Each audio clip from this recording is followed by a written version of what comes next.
Heureux l'homme qui ne marche pas selon les conseils des méchants, qui ne s'arrête pas sur la voie de pécheurs et qui ne s'assied pas accompagné de moqueurs, mais qui trouve son plaisir dans la loi de l'Éternel et qui la médite jour et nuit.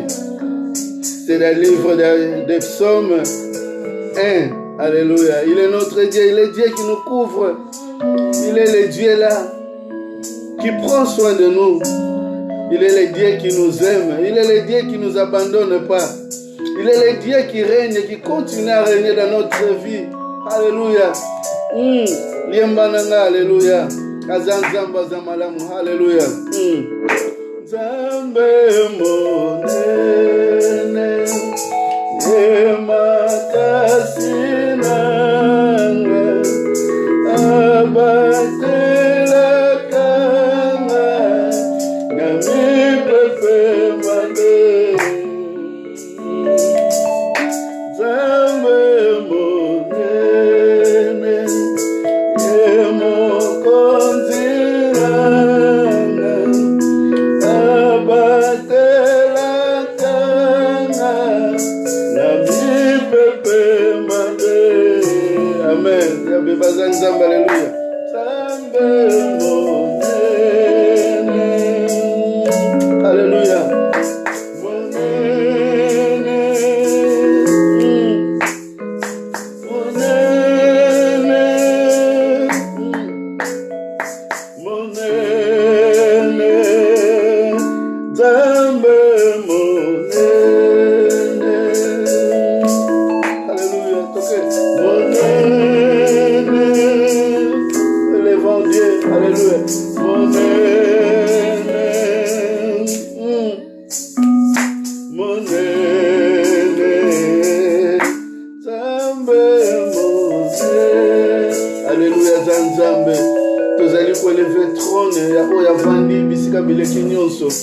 Oya kozalaka mobateli malamu ya bomoi na biso aza nzambe aza monene nzambe oyo abombi biso nzambe azali kozwa soin na biso chaque jour nzambe azali kobatela biso chaque jour aza nzambe oyo aza nzambe na yo place ozali koeleve nzambe wana oyo akobongwana kati akolingaka biso mokonzi malamu na nguya mokonzi malamu na nkembo elonga ya basantu oyo avandi bisika bileki nyonso aza nzambe oyo aza monene aza nzambe oyo aza malamu moma oyo ozali kotombola kombo na ye ozali kozala reconnaissant pene ya bana na ntango nyonso tozali koeleve nzambe wana aza malamu. Alléluia. Nzambe alobi ke heureux l'homme qui ne marche pas selon les conseils des méchants. Alingi te otambola na conseil ya ba méchant mais alingi ozala malamu. Alléluia. Ovanda bisika bileki bisika nyonso aza nzambe aza mobateli na yo nzambe oyo alingaka te ozala na position oyo ozali malingaka a changer vie na yo talatina atonga ebombamelo kati na bomoi na yo aza nzambe aza monene aza nzambe aza mobateli talatina yaka na soin na yo soki nzoto elembi soki oza maladi azali nzambe oyo alingi ovanda pene na ye alobike besengo na mutu oyo avandi pene na liziba na mai. Alléluia. Il est Dieu. Yawe nani akokai na yo. Oza nzambe likolo na nyonso. Kimia ya baye nyonso ya bachaka elika na bango epai na yo. Namikabi epai na yo. Nami bonzi papeloko lembeka ona libela nakoma wayo. Alléluia. Nami kabi epai yo nami bonzi loko lembeka ona libela nakoma wayo. Oh Yahweh.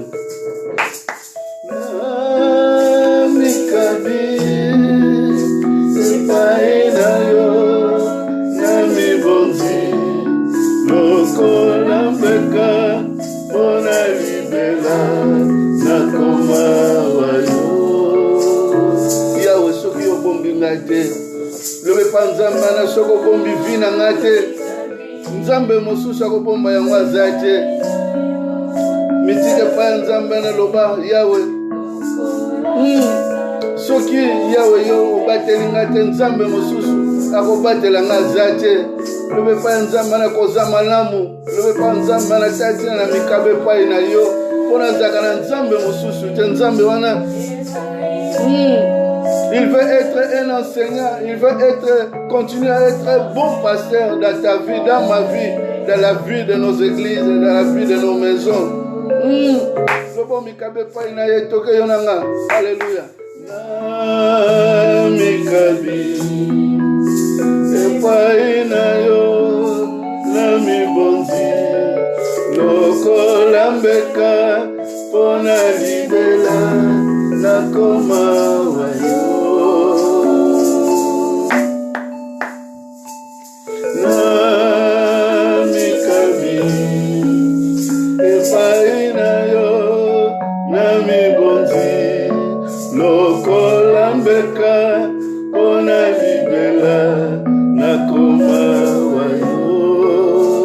Mikabana maboko na ito sambe na komo na Yesu Masia.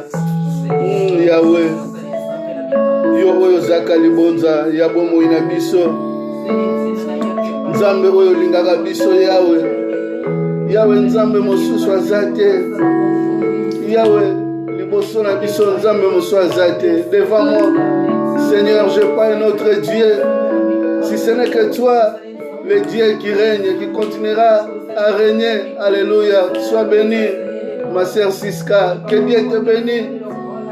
Alléluia. Marie-Claire, que Dieu te bénisse. Ya bébé, Dieu te bénisse. Seigneur, tu es Dieu. Tu es le Dieu de toutes grâces. Nzambe oyo yakina trône na yo okitaki yawe pona ngai yawe talatina na mikaba mbeke pai na yo nzambe nazalo yawe na koyeba ko adorer kombo na yo que je puisse être celui qui continuera à élever ton nom, celui qui continuera à adorer ta grandeur, celui qui continuera à élever le nom de l'Éternel, Dieu tout-puissant, le Dieu qui ne change pas, le Dieu de tout miracle, qui règne, qui protège, celui qui nous garde, celui qui protège notre vie. Il est Dieu. Alléluia. Yahweh nzambe moso azate. Soki natali bomo ina ngai. Yahweh soki natali vi na ngai, soki natali ndenge ozali kofinika bandeko na ngai, bana na ngai, ndako na ngai Yahweh. Mosusu azate Yahweh. Alléluia. Oyo ngana koki komitika, oyo ngana koki kotombola Yahweh mosusu azate. Oyo Yahweh ngana koki ko élever. Soki un jour Yahweh tozangaki moto oyo tokoki kokimela Yahweh soki un jour tolongolaki espoir na biso epai ya bapapa leke epai ya bamama epai ya banoko totongaki yango epai na yo nzambe ya po ete toyebi mobateli mosusu lokola yo azalaka te ya po ete nayebi nzambe mosusu lokola yo aza te ya po ete nayebi elonga mosusu lokola yo aza te akotikala kozala te yo oyo zwaka soin même ya baorphelin l'Éternel Dieu ozali nzambe oyo un jour ya oponaka kozwa soin ya vie na biso l'Éternel Dieu. Alléluia. Les hommes que nous étions perdus un jour dans la vie, Seigneur, tu avais penché tes oreilles sur nous et tes yeux étaient fixés, l'Éternel Dieu, pour venir à notre aide, pour nous sauver, pour marcher avec nous, pour nous montrer le chemin de la foi. Il t'avait battu une foi sincère de notre vie. Tu as battu être fidèle et continue à marcher fidèlement. Amen. Merci. Amen. Tia Sophia. Amen. Il est notre Dieu. Il est le Tout-Puissant, celui qui n'abandonne jamais ses enfants. Celui qui nous tient par sa main puissante. Il nous protège. Celui qui nous soutient. Alléluia. Ozanzambe.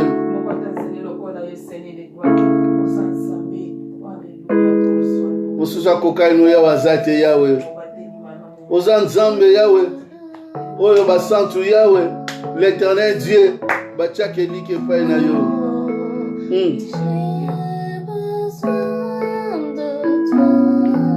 Tu es notre Dieu. Je ne suis rien. Tu le sais.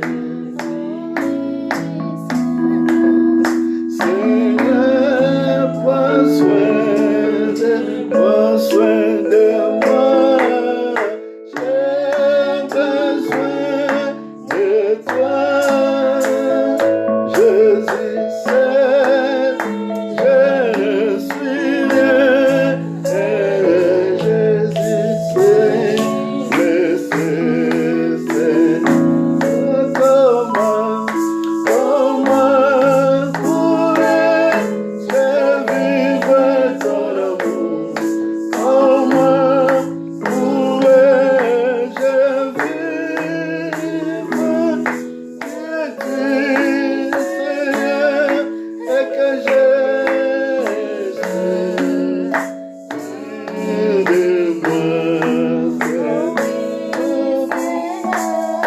Seigneur, prends soin de moi. Il est ton Dieu, alléluia. J'ai besoin de toi. Seigneur, j'ai besoin de toi. Seigneur, je ne suis rien.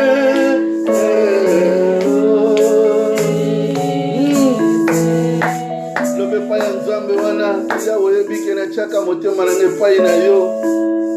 Lobe pa ya nzambe, je mets toute ma confiance en toi. Sans toi, je suis rien et je serai rien. Mais avec toi, j'ai l'assurance sur mon âme. Quand il dort en paix. Alléluia. Seigneur, j'ai besoin de toi. Sans toi, je suis rien. Alléluia. Oui, Seigneur, tu le sais bien. Alléluia, Seigneur. Alléluia. Seigneur, prends soin. Mitika na maboko na nzambe wana. J'ai besoin de toi.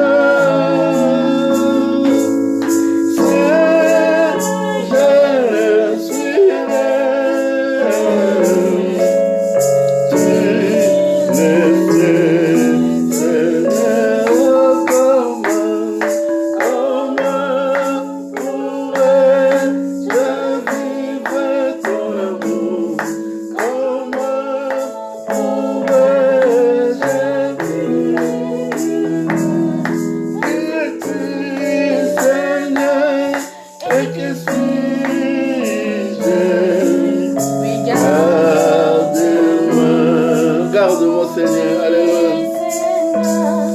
Seigneur, prends soin. Seigneur, tu es mon Dieu. Seigneur, j'en ai aucun autre Dieu.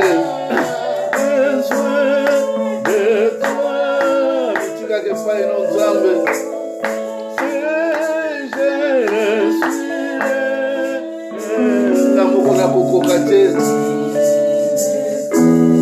Moko na kokoka te ndeko na ngai yo moko sa nzambe kokoka te loba nzambe yaka osimba bomoi na ngai. Dis au Seigneur, viens, soutiens ma foi, il marche avec moi.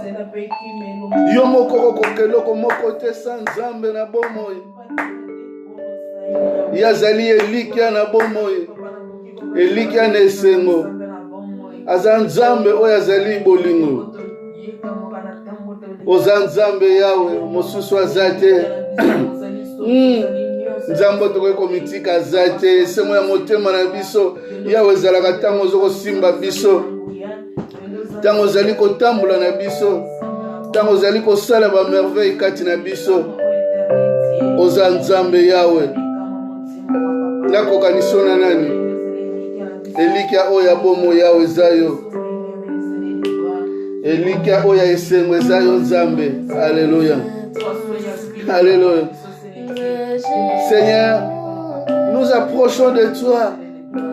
Il est le Dieu qui pardonne nos offenses. Il est le Dieu qui pardonne nos péchés. Il est le Dieu qui veille sur nous. Il est le Dieu qui nous couvre par sa main puissante. Un jour, Tu ne savais pas ce que tu étais.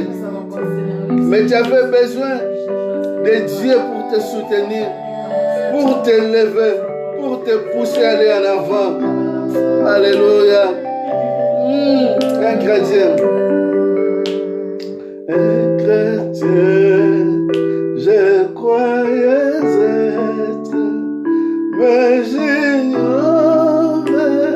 le bonheur que Jésus, mon divin maître, me rassure chaque jour.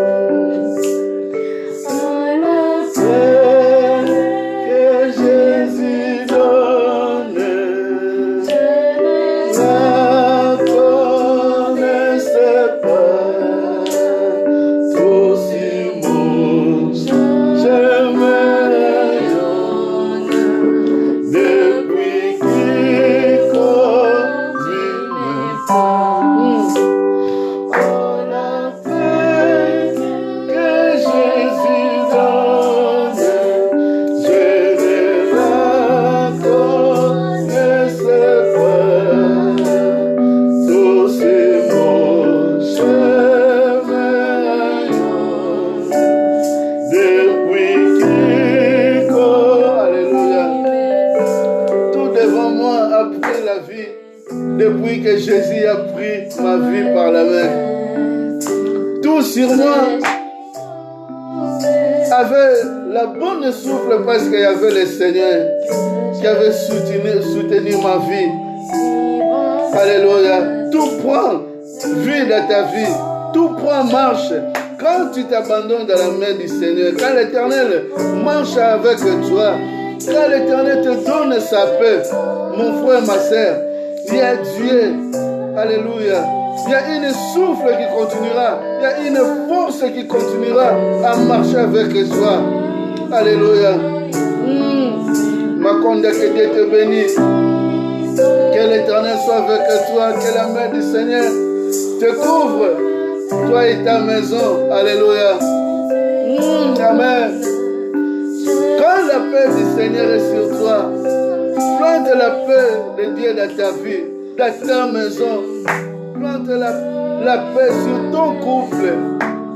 Tout sur ton chemin va se rayonner. Tout sera éclairé. Tu marcheras dans la victoire en victoire. Il est notre Dieu. Il est un Dieu qui n'abandonne jamais celui qui se confie à toi. Quel que soit ton état d'esprit, il est Dieu. Voilà pourquoi un jour, il a éclairé mes chemins, il est capable d'éclairer les chemins de toi qui pleures, toi qui souffres, toi qui le cherches, toi qui ne sais pas la direction. Prends la direction de Jésus-Christ. Alléluia.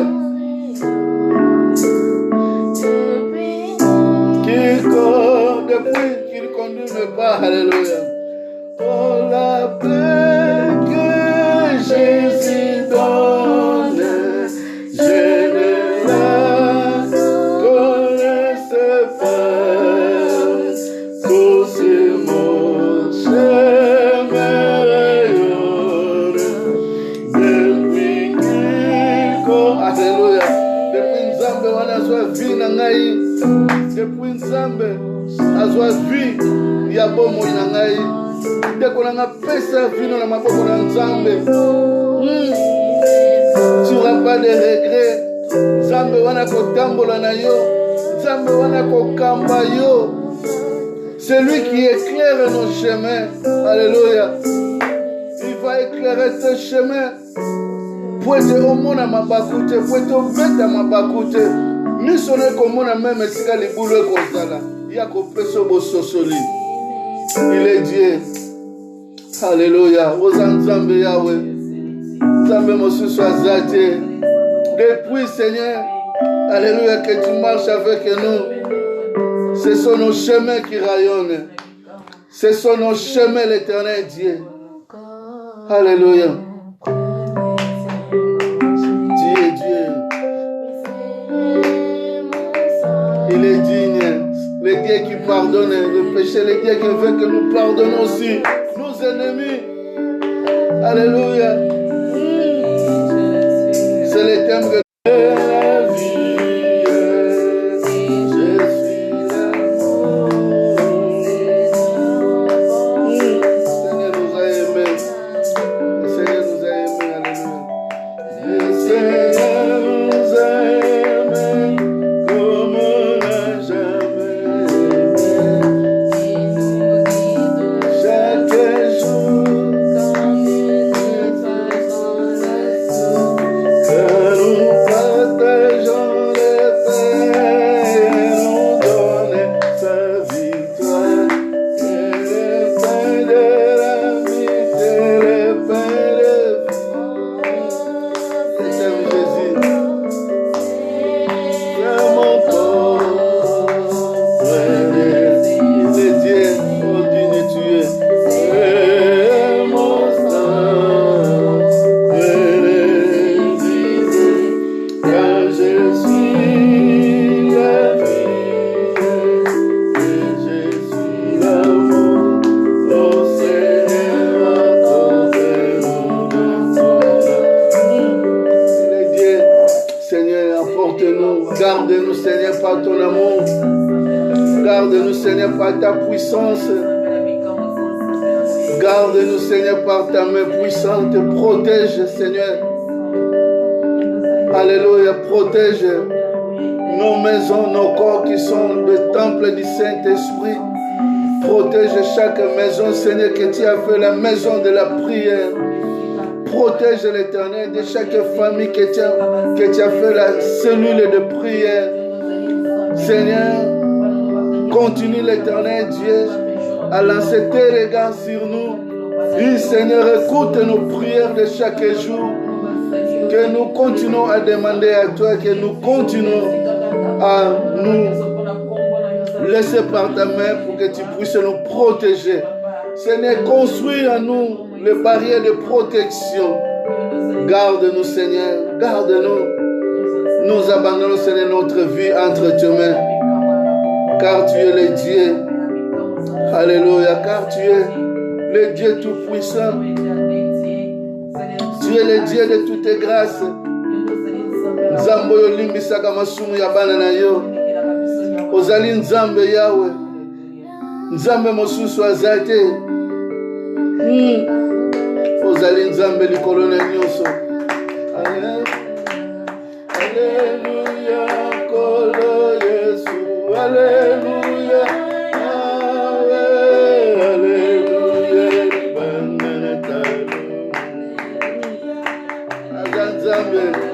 Alléluia, kolo Yesu, alléluia, alléluia, libanga na talo. Alléluia, kolo Yesu, alléluia, alléluia, libanga na talo. Alléluia, alléluia.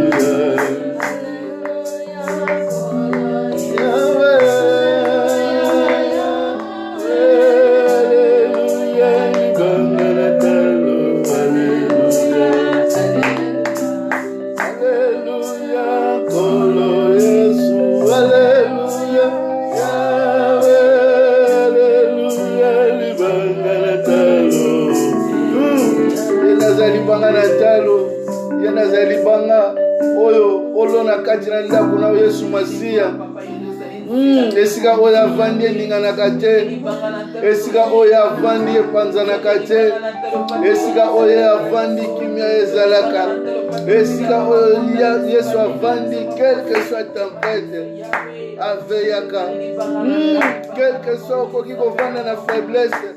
Tangu tempete koteli yo azali oyo akobomba yo, oyo azali oyo aninganaka te. Alléluia.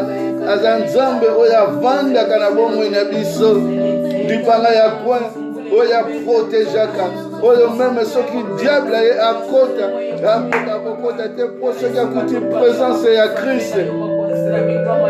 Lona libanga na ntalo oyo na vi na yo, lona libanga ya ntalo oyo na ndako na yo. Alléluia. Aza Nzambe aza malamu, aza Nzambe aza esengo, aza Nzambe aza elikya. Yawe tobomba yo na mitema na biso. Yawe tala tina totambulaka na esengo tobomba na mitema na biso. Yawe tozali nzambe oyo kobombaka biso. Otikaka bana na yo te. Alléluia, Kolo Yesu, Alléluia, Yahweh, Alléluia, Libanga na talo, Alléluia, Kolo Yesu, Alléluia, Yahweh, Alléluia, Libanga na talo, Alléluia,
tango pe timidité kotaka na vie na yo aza nzambe atikaka yo te aza nzambe.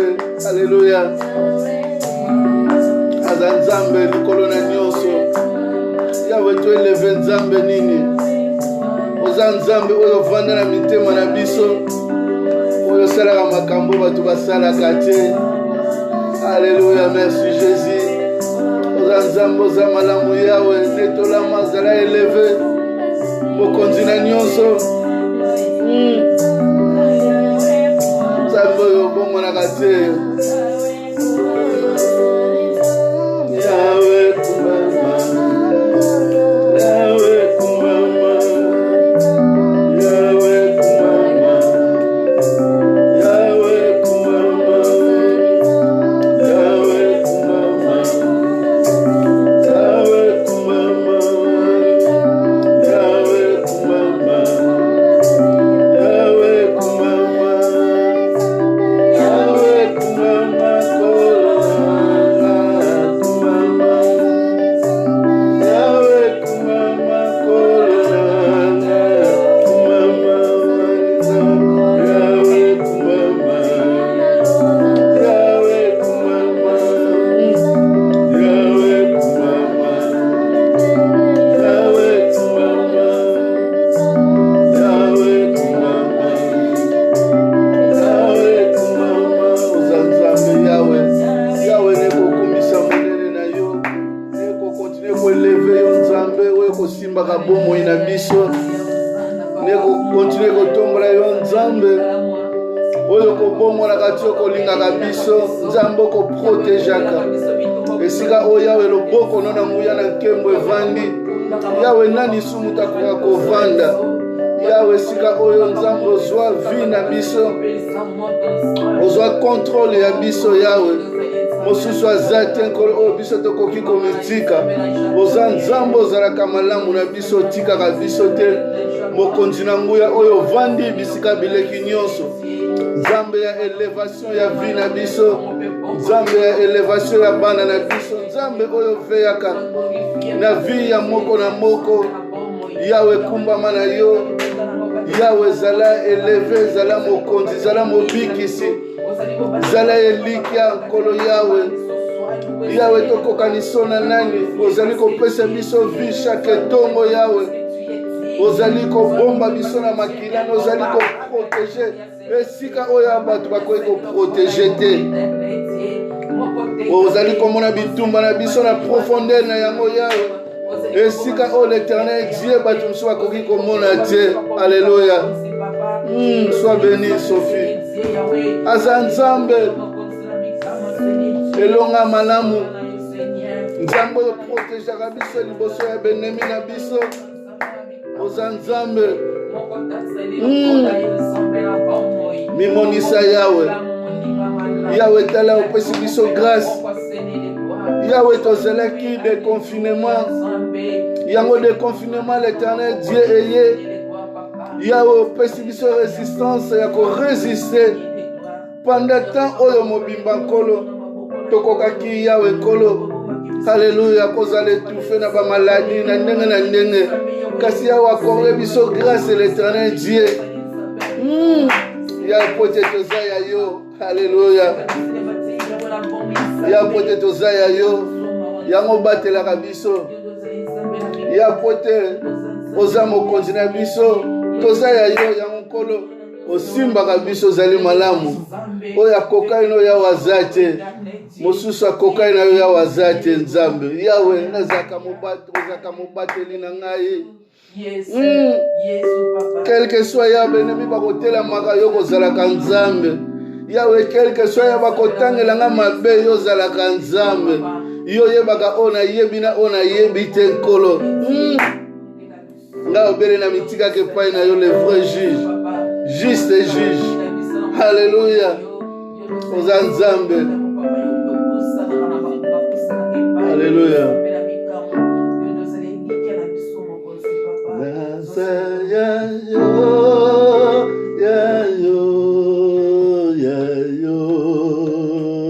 Libela,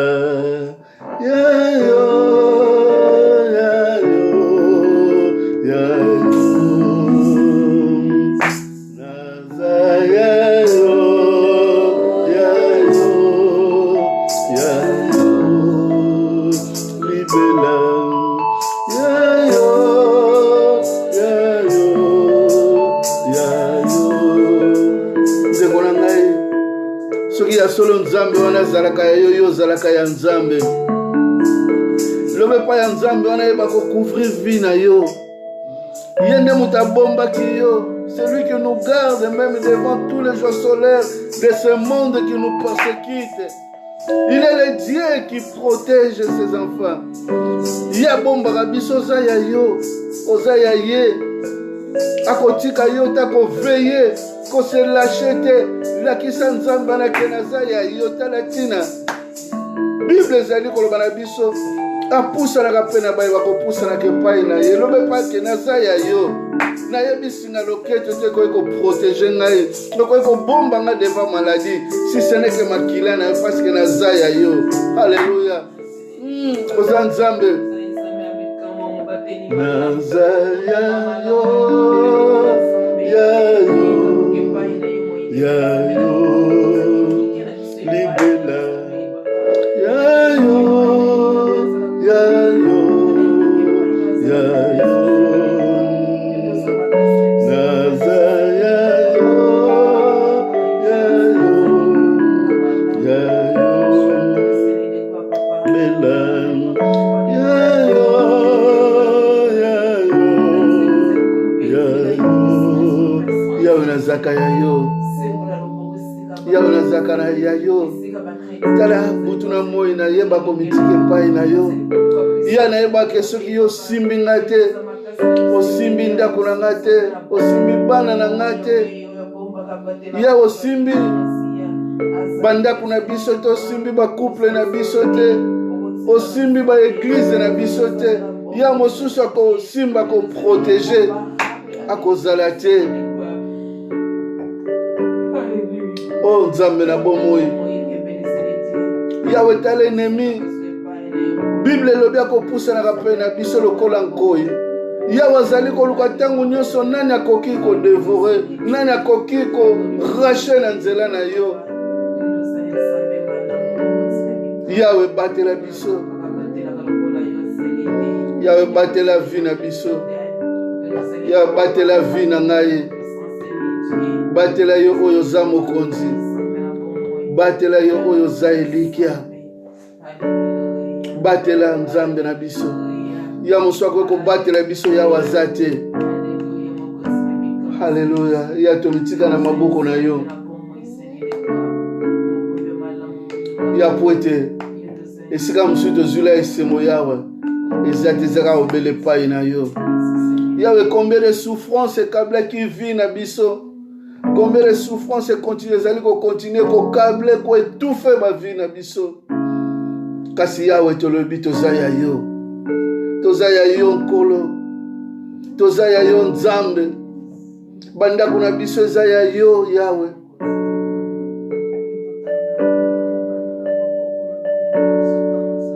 Yawe batela biso, batela biso yawe.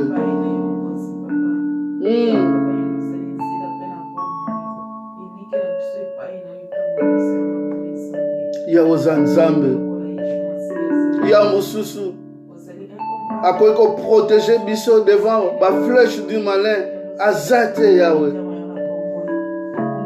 Soki yo te, soki yo bombi biso te yawe, nzambe mosusu akobomba biso yawe akozala te yawe. Soki yo bombi biso te, haleluya, mosusu akobomba biso akozala te. Mosusu yawe akosimba biso, akocouvrir biso na makila za te.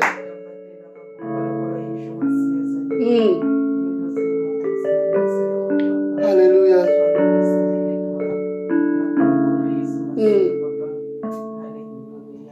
Elika mitema, l'espoir de ceux qui s'abandonnent entre tes mains, le secours de ceux qui se confient à toi, la victoire de ceux qui combattent avec toi. Tu es leur Dieu, tu es leur Seigneur. Alléluia. Alléluia. Ozalaka elonga, tu es la victoire de notre vie, tu es la victoire. Règne, Seigneur, de notre vie. Nous avons que notre Dieu,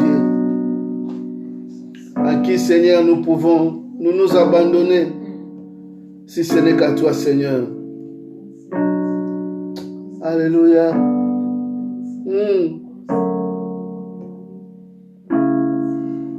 Alléluia. La gloire soit à toi, Seigneur Jésus. La gloire soit à toi, notre Dieu qui ne change pas.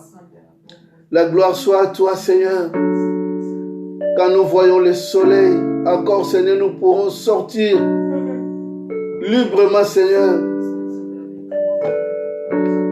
Tu es le Dieu qui peut nous protéger, oh Seigneur, devant ces maladies qui ne terminent pas même. Seigneur, nous sortirons, tu es le Dieu. Si tu ne nous protèges pas, Seigneur, il y en a ceux qui sont repris, le travail. Il y a nos enfants, Seigneur, qui vont rentrer à l'école. Il y a des enfants en France qui sont commencés les écoles, Seigneur, les études. Seigneur, protège. Protège, Seigneur. Protège, Seigneur. Alléluia. Nous mettons notre espoir en toi. Alléluia. Alléluia.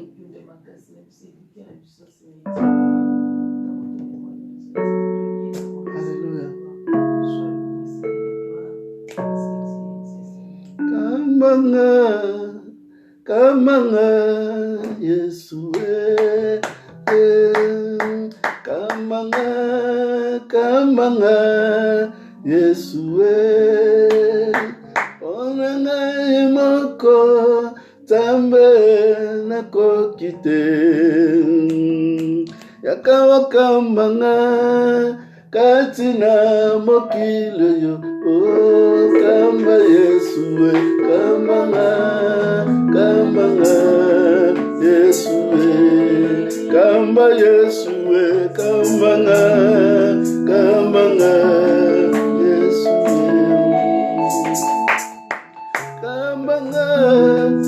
kambanga Yesue kambanga Yesue onangai moko Zambe nako kite yakawa kambanga katina mokilo yo yakawa kambanga katina mokilo yo oh kamba Yesue kambanga Yesue kamba Yesue kambanga Yesue kamba Yesue kambanga Yesue kamba Yesue kambanga Yesue halobe pa Nzambe wana azala motambusi ya vie na yo ya vie spirituelle na yo azala Nzambe oyo akotondisa vie spirituelle no na molimo na ye olobaka na part na ye lobe pa ya Nzambe kamba bomoi na ngai Nzambe atambusa likolo matita mobeso lobe pa Nzambe simba kondima na ngai simba sokoza na ministère lobe pa ya Nzambe simba ministère na yo Nzambe azala guide liboso ministère na yo tosambe na kombo na Yesu Masiya Yawe yo lobaki soki tokotambola sa yo tokotambola pamba Yawe lobaki soki tokotambola sa yo tokotambola pamba lobaki oyo akotonga sanke yo tonga Yawe akotonga na pamba nkolo mtalatina na ye pa na yo Nzambe oza malamu Yawe nalingi natonga na yo nalingi navanda na yo Yawe ozala oyo kotonga na vi na ngai ozala Nzambe okotambola na ngai talatina Yawe nasengaka mayele pai na yo ntango nalobaka Yawe nalingaka bato bayoka ngai te me bayoka mongongo na yo Yawe kamba vie spirituelle nanga kamba vie ya ministère opesa ngai Yawe nakitaka su na sa makolo na yo ya po ete Nzambe mosusu epa nakoki koya aza te mosusu ngai nakoki kotombola Yawe aza te mosusu Yawe ngai nakoki koluka aza te Yawe kamba bomoi na ngai kamba bomoi na biso Yawe zala mosungi ya bana na biso zala mosungi zala protecteur l'éternel Dieu Yawe pesa makasi l'éternel Dieu na bana na biso fongolila bango ba porte ya misala nkolo ba oyo bazangi misala bazangi ba papier séjour l'éternel Dieu tu es Dieu Yawe pesa protéger Yawe sala elongo na biso Yawe sala elongo na bana na yo zali Nzambe oyo lingaka biso lingaka bana no Yawe tikaka bango te ovandaka pene na bango liziba na bomoi Yawe natombolaka miso na ngai na ngombe pai na yo Yawe esika o Yawe lisungi na ngai ekoutaka lisungi ekoutaka epai na yo Nzambe oyo salaki likolo na se Alléluia oza Nzambe olingaka biso oza Nzambe Alléluia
Alléluia. Oza nzambe oyo lingaka biso yawe.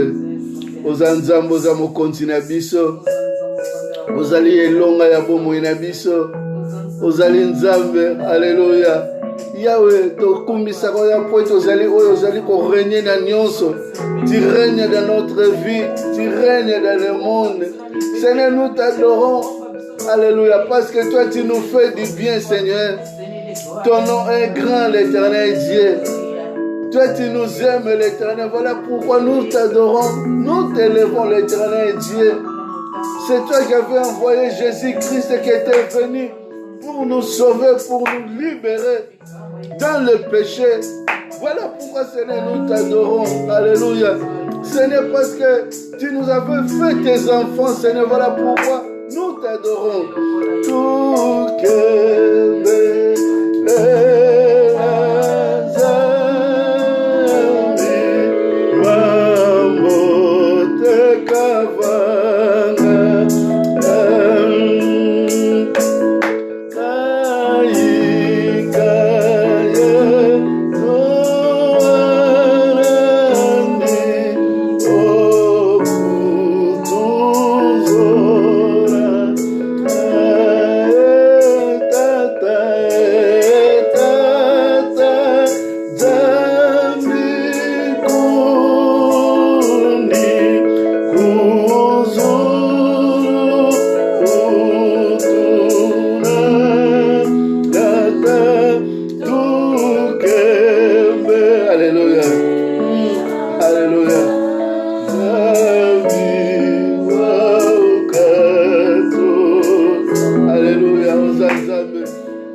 Jésus-Christ pour nous sauver, alléluia.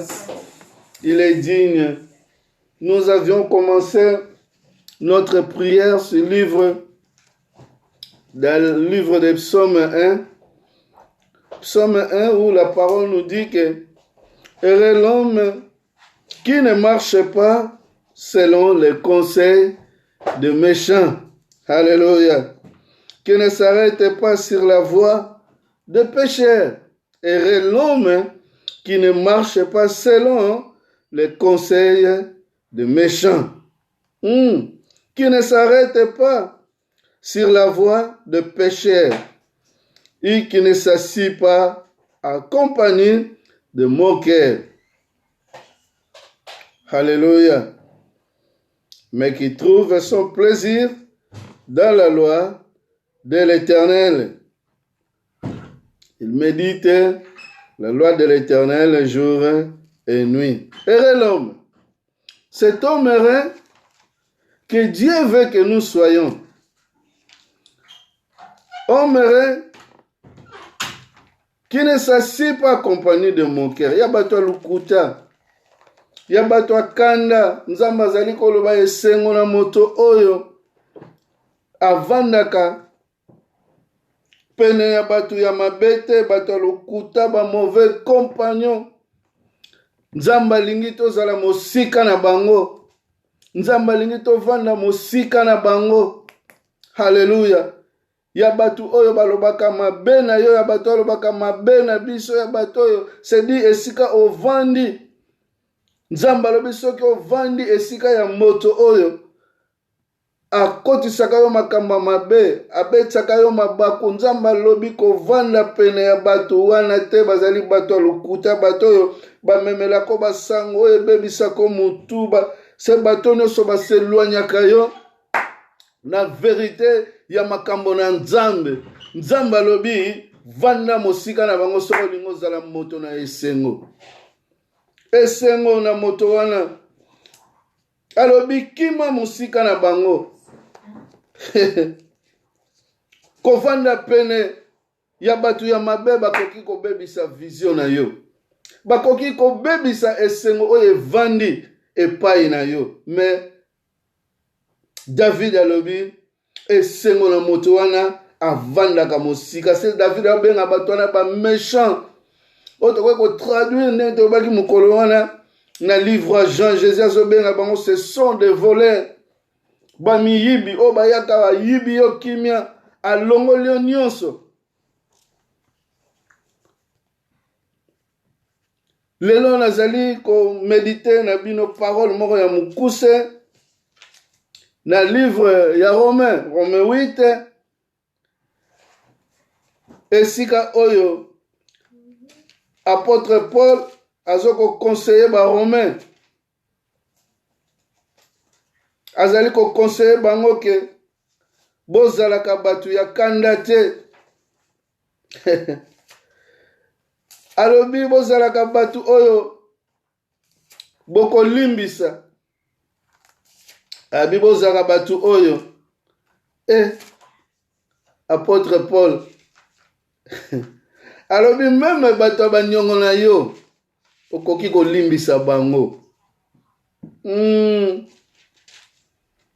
Romains 13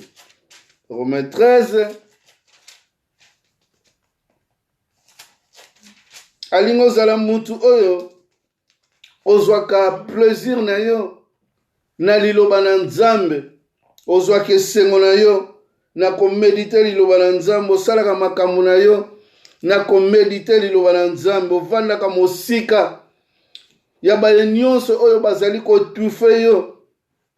Oyebi parfois dans la vie pour kende liboso il faut se séparer. Ozala na décision oyo lokola Abraham azalaki na yango. Abraham alingaki Lot, azalaki kotambola na ye, mais un jour bango mibale bayaki ko comprendre que bato bazalaki na panzi bakomaki ko étouffer ba vision, soit ezaki ya Abraham, soit ezaki ya Lot. Comme nalobaki toyeba komitika na maboko na Nzambe po oyo aza le vrai guide. Jamais atamusaka biso banzela mabe, azwaka soin na biso. Abraham akomprenaki ke mikakatano ekomaki kokale vision moya ke liboso eza te. Alobi epai ya Lot, nalingaka yo mais pona gauche soko kopona droite, kote yo kopona nga na kopona kote mosusu nakende. Eza na moma mwana na Nzambe nyonso oyebaka ke nakomi na état ya détermination, que je suis déterminé aller ya kotambola.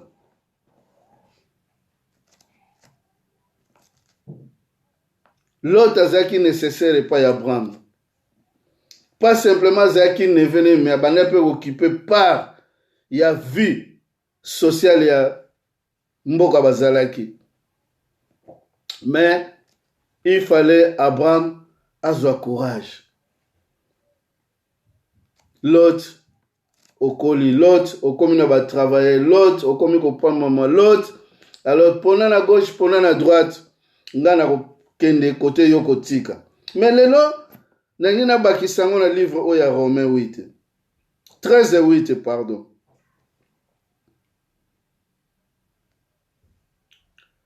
Selon qu'il est écrit, Dieu leur a donné un esprit d'assouplissement, des yeux pour ne point voir et des oreilles pour ne point attendre jusqu'à ce jour.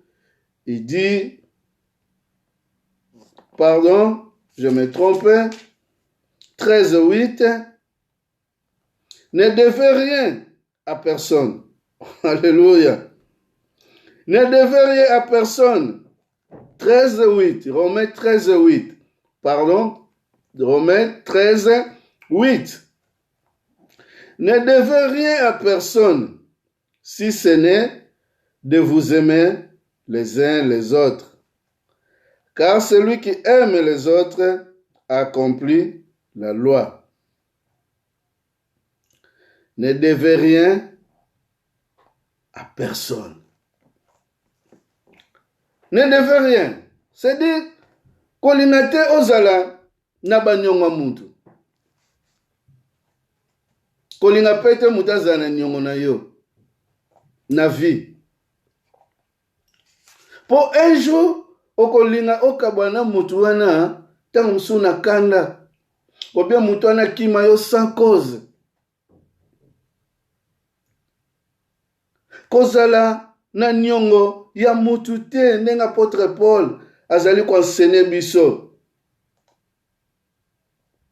Alors ici, ce n'est de vous aimer les uns et les autres. Car celui qui aime accomplit la loi. Boyebi ke kozala na nyongo mutu. Ou mutu azala na nyongo na yo. Eza malamu te. Peut-être un jour.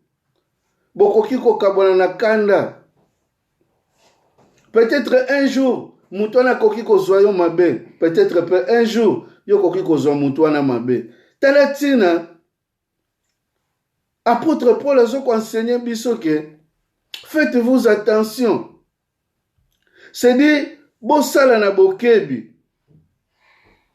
Poete, ko continue ko defo, ko continue ko defisa.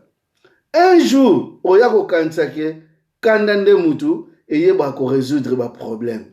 Finalement, colère yeba ko résoudre ba problème était. Kanda jamais yeba ko résoudre ba problème. Parfois, batu ba comprendre que ce qui n'a menacé, ce qui n'a saliboé, n'a eu raison. Tala apôtre Paul a fondé le biso loko oyo pour éviter des choses, pour éviter des disputes, pour éviter des contradictions de la vie. Il faut zalamayele. Parfois, okoki pe ko bungsa ki bonzambe na koluka. Conseil et pas yaba méchant. Combien de personnes oyo ba defa ba mininga lelo tam somono komiko kima mutu wana. Eza lisungite, eza li péché. Kodefa eza mabe.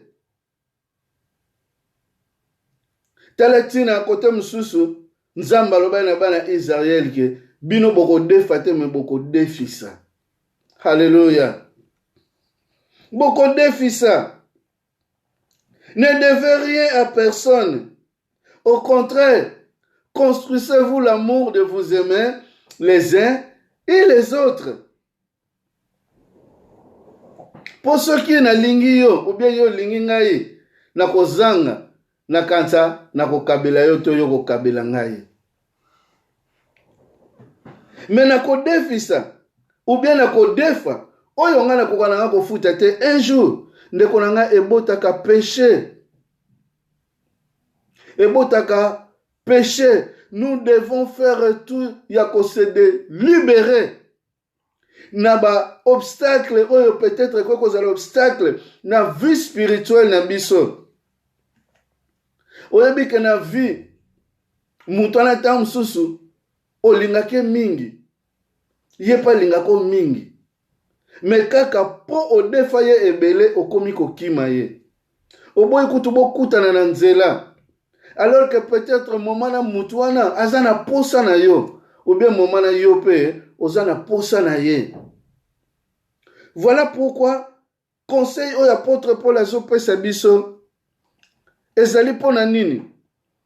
Pona oyeba kolimbisa ngape na yeba kolimbisa na version mususu ya Bible balobi ke tobosana te quel que soit soki mutu azali na nyongo na biso me yo kobosana te yo za na nyongo il faut zongisila ye. Alléluia. Contrepartie ya eloko oyo, peut-être na version ya Bible, on a zotanga bakomi musu, mais na version musu balobi ke au contraire,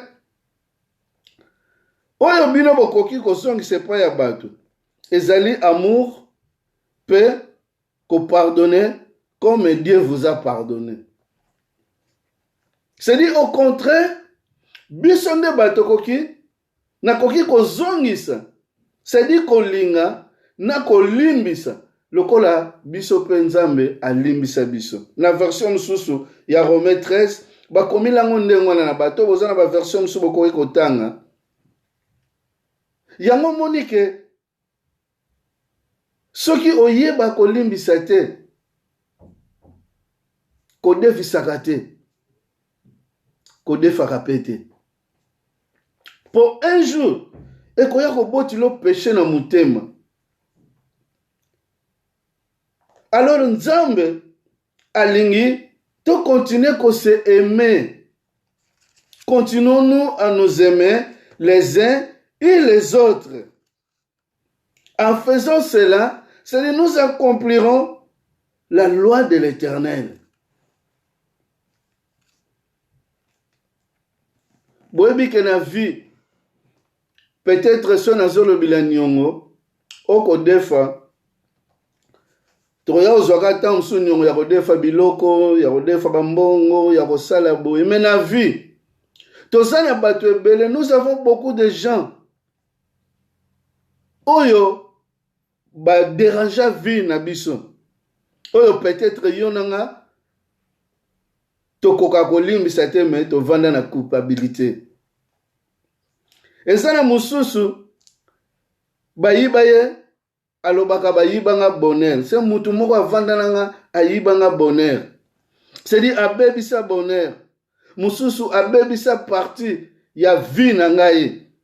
C'est-à-dire motema na ngai azokisa yango na likambo moko boye. Musuti lelo avandaka na regret pona nini balongola ye na likambo balongola yo kimia. C'est-à-dire baya balongola yo eloko moko boye na vie, kimia moko boye na vie.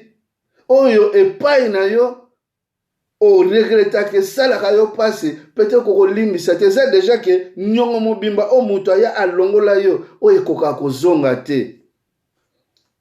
Nalobi te bo defisaka batu mbongo te, pardon, nalobi peut-être bo defaka bambongo batu te. Wana ezo dépendre capacité ya mutu.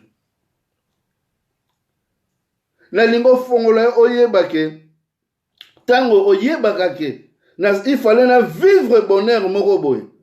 Mutu moko abebisanga bonheur wana. Mutu moko boye abebisanga ye motema, sedi eloko wana longolo na motema etikala neti nyongo akoka kozo sedi omona keza pasi po azongisa yango. Ke bonheur moko na vie na bandaki kozela na vivre.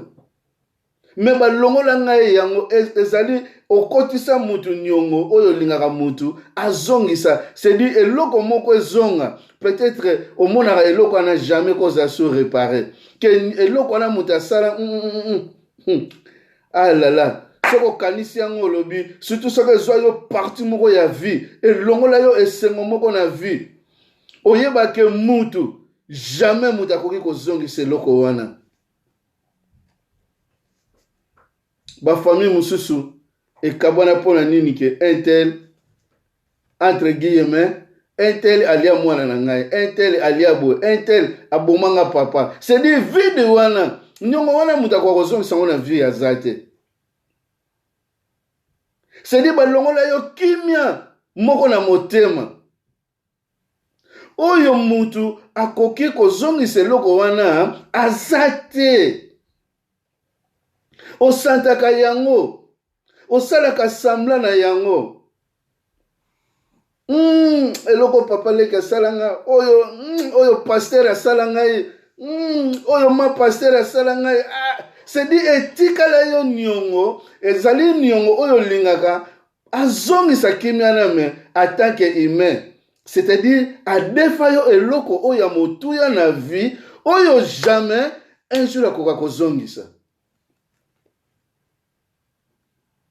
Alléluia.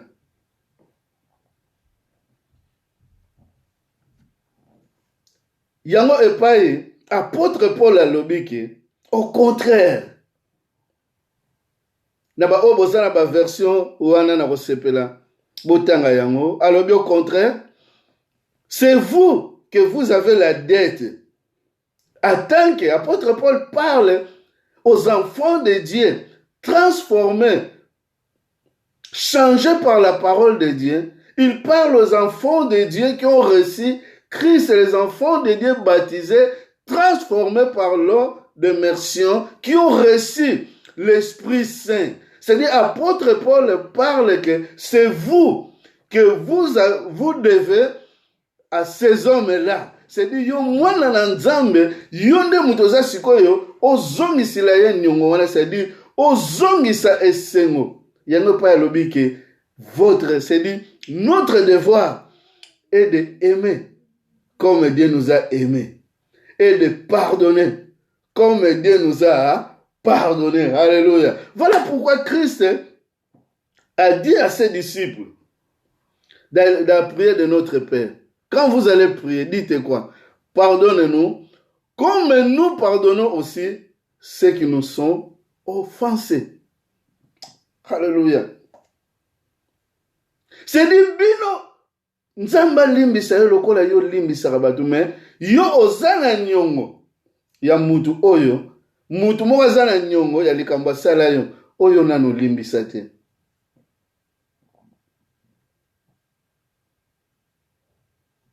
Et l'homme qui ne marche pas selon les conseils des méchants.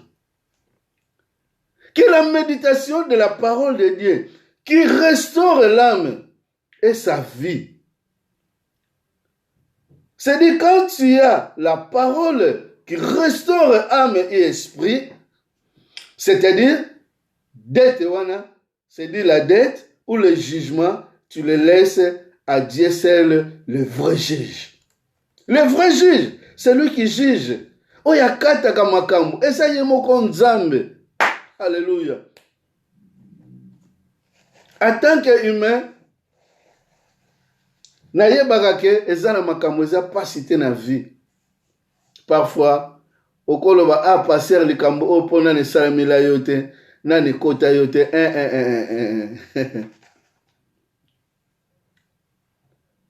Eza na mutu moko longola yo kimia na motema. Parfois linga kutu yoka so kombonete. Ta mso zela ko yoke kaka komi ebembe. Mutu na ta mso linga kutu yoka lisolo na yete. Ye wana oyo nzamba zo comprendre ke yonde siko il faut pesa nyongo ya mutu wana mwana na nzambe olongola, c'est-à-dire ozongisa kimia oluka o restaurer vie na yona mutu wana. Nanga kwa sire yoke le vrai juge ezalaka nzambe. Tozwa esprit ya Joseph na yena vie ya Joseph. Peut-être na aussi na vie ya Joseph. Biloko msuna lobaka na vie. Tango totanga ngo peut-être tozalaka nesengo ya kobimisa ya koluka moyen nini mais vivre yango. Pour le bien, c'est dit Joseph est trahi, est vendu par ses frères. Oyo evandaki parce que vanda na esprit ya Joseph. Peut-être lelo yo nanga to ko côté de ko betila ngo maboko pour que Joseph a réussir que pour que nzambe azaki na ye tambula ki na ye ce qui siko Joseph akufa. Bible lobi ke ba chaya na libulu lokola nyama. C'est dit ba teka ye ba pesili ye prix vendi. Et loko wane tikale pa Joseph. Tango Joseph amoni akufite. Ba teki ya quel que soit zotamble sika zaleki ba zuya na ndako ya Potifar pa banda osala. Et loko wana na mutema Joseph ezalaki. Kena zaka na cheval na nga na banda ko tambula na ndako zwa biloko na ketika bandeko na nga fierté ni na zaki na ngote pene ya papa na ngai. Mais lelo tala ndenge na bando tambula. Na sala likambo te batyenga na prison. Tolanda étape wana banda koyekola yango. banda pe kolanda etape no tchango na vie na yo ke mutu moko alongola nga esengo na vie. Il fallait na vivre bien, il fallait na zana libala bien, il fallait na zana mobali ya bien, il fallait na zana mwasi ya bien, il fallait na zala bome mutu moko aya ayiba esengo ya vie na ngai. Obandi otala ndenge okoma kotambula po eza na bato meme otie na yo bote me oyo ezolelisa na motema nzambe moto ayebi yango na yo moko. Oyo okanisaka na sa motema nzambe moto ayebi yango. Eza au contraire, eza profond que apôtre Paul ayebisi baromais que maintenant c'est vous tango bolati ki bonzambe tango bokomi bana na nzambe. C'est dit botomwami bokomi bana ya royaume céleste. C'est vous maintenant qui devez remettre l'amour et le pardon. Alléluia. C'est votre tour. Joseph voit ses frères. Ah, n'habite sur le moukolango ezalanga jambede. N'habite sur que l'ingo zobango mbalamoko pour tout pouvoir était sur lui. C'est-à-dire ceux qui ezalanga peut-être moukolango ah bon moni bato bango yo bato na lukaka na pouvoir on azanango kanga boka bango na prison. Tcha bango kuna likutu koyoka bango te. Mais Joseph, il change le mal en bien. Il répond que vous avez médité le mal pour moi. Mais le vrai juge, il faut dire que un vrai juge, il a changé le mal en bien. Luka bola munayo pa ina nzambe. Luka bola mune pa ina nzambe le vrai juge. Oya bosa na ka cause na bisote. Ya lobe sika o batu basuyo ba yibio esengo, ba bomio motema. Alobi yo zongi sela bango bolingo na bolimbisi. Pona nini? Parce que Dieu aussi il nous pardonne. Nebi que ça passe. Mais en tant qu'enfant de Dieu, en tant que les enfants de Dieu convertis, que nous vivons en Christ, c'est de nous cherchons le bien et le bonheur des autres. Quand nous pardonnons, quand nous aimons, quel que soit l'ingi, benemi na biso yango David alobaki ke jamais ne maudit jamais vos ennemis. Aimez-les, bénis-les et pardonnez-les. C'est ça que Jésus alobaki na biso. Pour ne que le vrai juge atika ka biso te tovanda na culpabilité, alingaka te tovanda na culpabilité, pardon. Il vient alongola ka biso. C'est dit yazwaka esika na biso. Akontournaka mabe o batu basalaki yo zongisi bolamu ya ye azongisi bolamu nyonso epai na yo. Voilà pourquoi ne devez rien à personne. Et bandi wana 13 Romains 13:8. Ne devez rien à personne. Parce que tu ne sais pas qu'est-ce qui va t'arriver demain. Ou dans 1 heure, 3 heures. Nini koyela yo oyebite. Kozana likamba mutute. Aimons-nous les uns les autres. Pardonnons-nous réciproquement. Le Dieu, le vrai juge, il veille sur nous. Voilà pourquoi, à l'unité, ozalana nyongo ya moto, ozali mwana ya le roi des rois.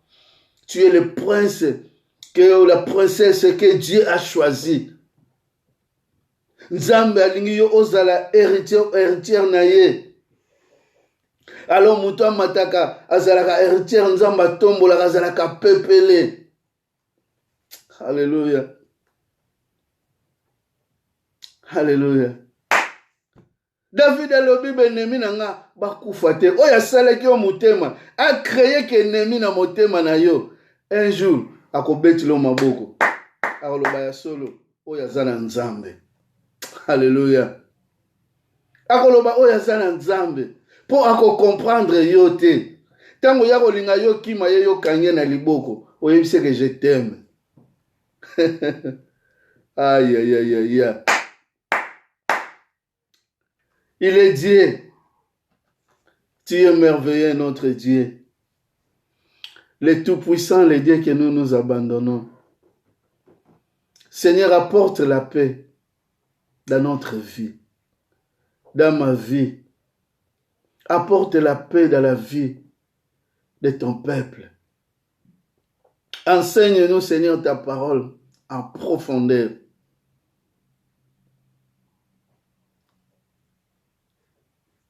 Ta parole nous dit qu'elle ne devait rien à personne. Oh Jésus, sonde nos cœurs. Là où nous devons verser la paix, nous allons verser la paix.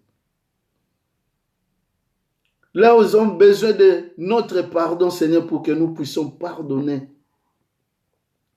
Là où ils ont besoin de notre amour, pour que nous puissions aimer. Tu es le Dieu qui n'abandonne jamais tes enfants. Tu n'avais pas abandonné Joseph. Au contraire, tu avais donné la sagesse et l'intelligence à Joseph. Voilà pourquoi Joseph avait reçu. Tu es Dieu. Ce petit partage, je l'abandonne entre tes mains. Si nous sommes dans le chemin de mon cœur, Seigneur, enlève-nous dans le chemin de mon cœur. Pour que nous puissions être ces hommes et des femmes heureuses que l'Éternel tu as besoin. Que ton Esprit Saint puisse habiter dans nos vies. Règne. Règne, Seigneur. Au nom de Jésus-Christ. Amen. Que Dieu vous bénisse. Que le Seigneur, le Tout-Puissant, règne dans votre vie. Alléluia. C'est Romanos 13, 8, minha irmã. Meu irmão Miguel. Romanos 13, 8. Romanos 13, 8. Romains 13 à 8. Et nous allons continuer par la grâce de Dieu. Le vendredi, nous sommes là en ligne. Et nous allons renouveler encore annonce. Il y a Église Kolobake. Nous allons un groupe adoration dimanche prochain. Boyate et Ozalate. On va continuer comme ça, mais par contre, consultation pastorale et zongi. Consultation pastorale et zongi. Ce qu'on a consultation pastorale mardi et jeudi. Mardi et jeudi, mais au bengi. Et puis, vous allez bien qu'il y a deux personnes. Deux personnes. Vous avez un masque na yo, na antigène na yo. Consigne à sécurité continue. Groupe d'adoration et koyate dimanche. Moi tout ça na ba programme na biso ezate, mais consultation pastorale. Waza na posa sur la na pasteur. Mardi na jeudi à partir il y a 14h. Benga nanu. Comme ça, toujours rendez-vous. Tokutani mikolo comme ça les ananté. C'est du mardi, na jeudi, dans la consultation pastorale, mais par rendez-vous. Bengi, toyokani, sima, tokutani. Pour porter zako kangama, mais par rendez-vous, naroya, tokutani. C'est bien. Oya, on a rendez-vous, oya, deux personnes, pas plus, deux personnes pour la sécurité. Que Dieu vous bénisse, Dieu vous garde et Dieu vous donne la paix. Acho que sexta-feira vamos tentar falar também português, porque estou a ver aqui muitos irmãos problema de português.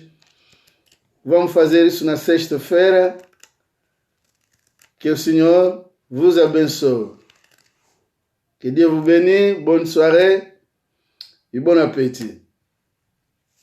Ciao.